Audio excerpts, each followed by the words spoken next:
இயேசுவில் பிரியமான சகோதர சகோதரிகளே, இன்றைய இறைவார்த்தை வழிபாடு நமக்கு 2 பாடங்களை கொண்டிருக்கிறது. முதலாவதாக பார்க்கின்ற பொழுது செயல் வழியாக நாம் அன்பு செய்ய அழைக்கப்படுகிறோம். இன்றைய முதல் வாசகத்தில் யோவான் எழுதிய அந்த கடிதத்திலிருந்து நமக்கு சொல்லப்படுவது என்னவென்றால், நம்முடைய பேச்சில் நம்முடைய சொல்லில் மட்டுமல்லாமல் செயலில் நாம் அன்பு செய்ய வேண்டும், அன்பு காட்ட வேண்டும். நாம் காயின் ஆபேலுடைய அந்த வாழ்விலை பார்க்கின்ற பொழுது இருவருமே கடவுளை தொழுதார்கள், இருவருமே கடவுளை அன்பு செய்தார்கள். ஆனால் ஆபேல் மட்டும்தான் தன்னுடைய வாழ்க்கையில் உண்மையில் தன்னுடைய செயலில் இறைவனை அன்பு செய்தார். ஒருவேளை உண்மையாக காயின் கடவுளை அன்பு செய்திருந்தால் தன்னுடைய சகோதரனை கொன்றிருக்க மாட்டார். அப்படி ஒரு எண்ணம் அவர் மனதில் வந்திருக்கார். எனவே அவருடைய வாழ்விலிருந்து நாம் கற்றுக்கொள்வதும் அதுதான். இறைவனை நாம் செயலில் அன்பு செய்கின்ற பொழுதுதான் அது அவருக்கு உகந்ததாக மாறுகிறது. அன்புக்குரியவர்களே, இன்றைய நற்செய்தியிலும் கூட தன்னுடைய வாழ்விலே நல்ல ஒரு மனிதராக, நல்ல ஒரு இஸ்ரேலராக நத்தானியேல் இருப்பதை பார்க்கிறோம். நத்தனுடைய வாழ்வு எந்த அளவுக்கு இருந்தது என்றால் ஆண்டவர் இயேசுவே அதை அறிந்திருக்கிறார்.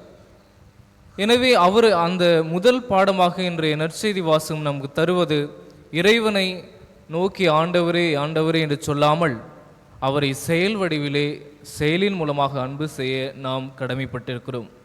இரண்டாவதாக பார்க்கின்ற பொழுது நாம் அன்பு செய்ய வேண்டும் என்று சொல்லப்படுகிறது. அந்த அன்புறவுக்கு அடித்தளமாக இருப்பது என்னவென்றால் நம்பிக்கை. ஒருவரை நம்பாமல் நாம் அவரை அன்பு செய்ய முடியாது. அதற்கு நமக்கு என்ன வேண்டும் என்றால், நாம் கபடமற்றவர்களாக இருக்க வேண்டும். நாம் குழந்தைகளை பார்க்கின்ற பொழுது ஏதாவது ஒரு பிரச்சனை வரும் பொழுது, வாழ்வில் ஏதாவது அவர்களால் சமாளிக்க முடியாத சூழ்நிலை வருகின்ற பொழுது, குழந்தைகளிடம் இருப்பது ஒரே நம்பிக்கை தான், நம் பெற்றோர்கள் பார்த்து கொள்வார்கள் என்ற அந்த நம்பிக்கை தான். அவர்கள் வேறொன்றும் செய்வதில்லை. நம்மை போன்று அவர்கள் இல்லாதது பொல்லாதெல்லாம் செய்யவில்லை. வாழ்வில் பயம் வருகின்ற பொழுது மனிதன் என்ன செய்கின்றான்? மனிதன் ஏதாவது ஒரு தீய பழக்கத்துக்கு அடிமையாகிறான். அந்த பயத்திலிருந்து விடுபட நிறைய காரியங்களை செய்கிறான். ஆனால் குழந்தைகள் அப்படி இல்லை. நம்முடைய பெற்றோர்கள் நம்மை காப்பார்கள் என்ற நம்பிக்கை அவர்களுக்கு இருக்கிறது. எனவே நம்முடைய வாழ்விலும் நமக்கு நிறைய அன்சர்டனிட்டிஸ் என்று சொல்லக்கூடிய எதிர்காலத்தை குறித்த பயங்கள் நிறைய வருகின்ற பொழுது, நாமும் பயந்து போய் அந்த பயத்திலிருந்து வெளிவர தேவையற்ற செயல்களில் ஈடுபடாமல் இறைவன் நம்மை காப்பார் என்ற நம்பிக்கை நமக்கு இருக்க வேண்டும். அப்படி நம்பிக்கை இருக்கின்ற பொழுதுதான் நாம் இறைவனை செயல் வடிவில் அன்பு செய்ய முடியும்.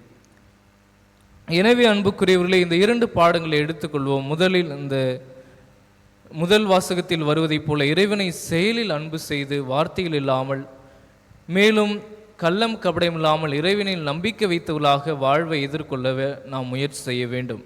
அதற்கான அருளை இந்த திருப்பலியிலே தொடர்ந்து மன்றாடுவோம்.